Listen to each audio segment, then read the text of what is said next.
Сәлем достар, Алтын Алма каналына қош келдіңіздер. Біз бүгін осындай тәтті шоколадты бисквит жасайтын боламыз. Видеоны соңына көріп, лайк басып, біздің каналға тіркелуді ұмытпаңыздар. Ең алдымен жұмыртқаны ақ пен сарыға бөлеміз.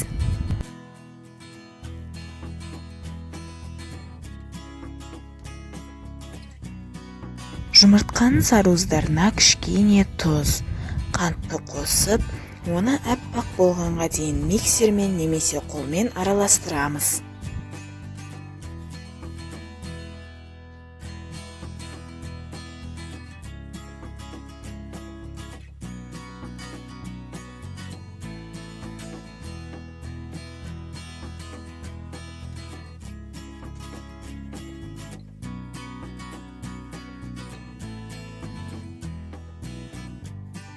Енді осы массаға айранды қосып, 2-3 минут араластырамыз.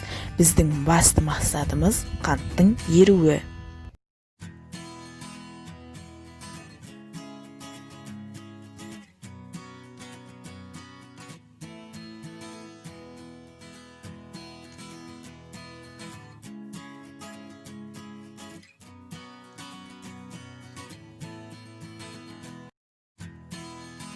Міне, біздің қантымыз толық еріді.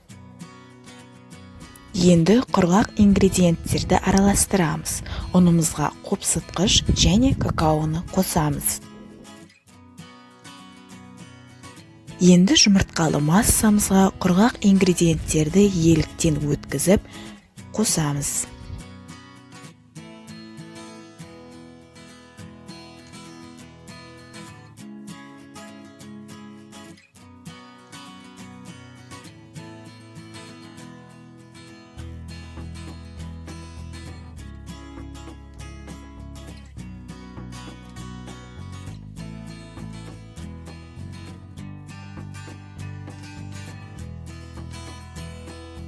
Барлық ұнды қосып болғаннан кейін бізде осындай шоколадты қамыр шығуы керек.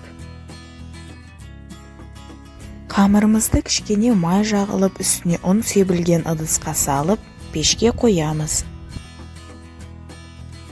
Қамырдың дайын болғандығын ағаш таяқшаны тығып тексеруге болады. Бізде осындай бисквит шықты. Енді оны бөліктерге бөліп, кез келген шоколадты тортқа қосуға болады. Каналымызға тіркеліп, лайк басуды ұмытпаңыздар. Назарларыңызға рахмет.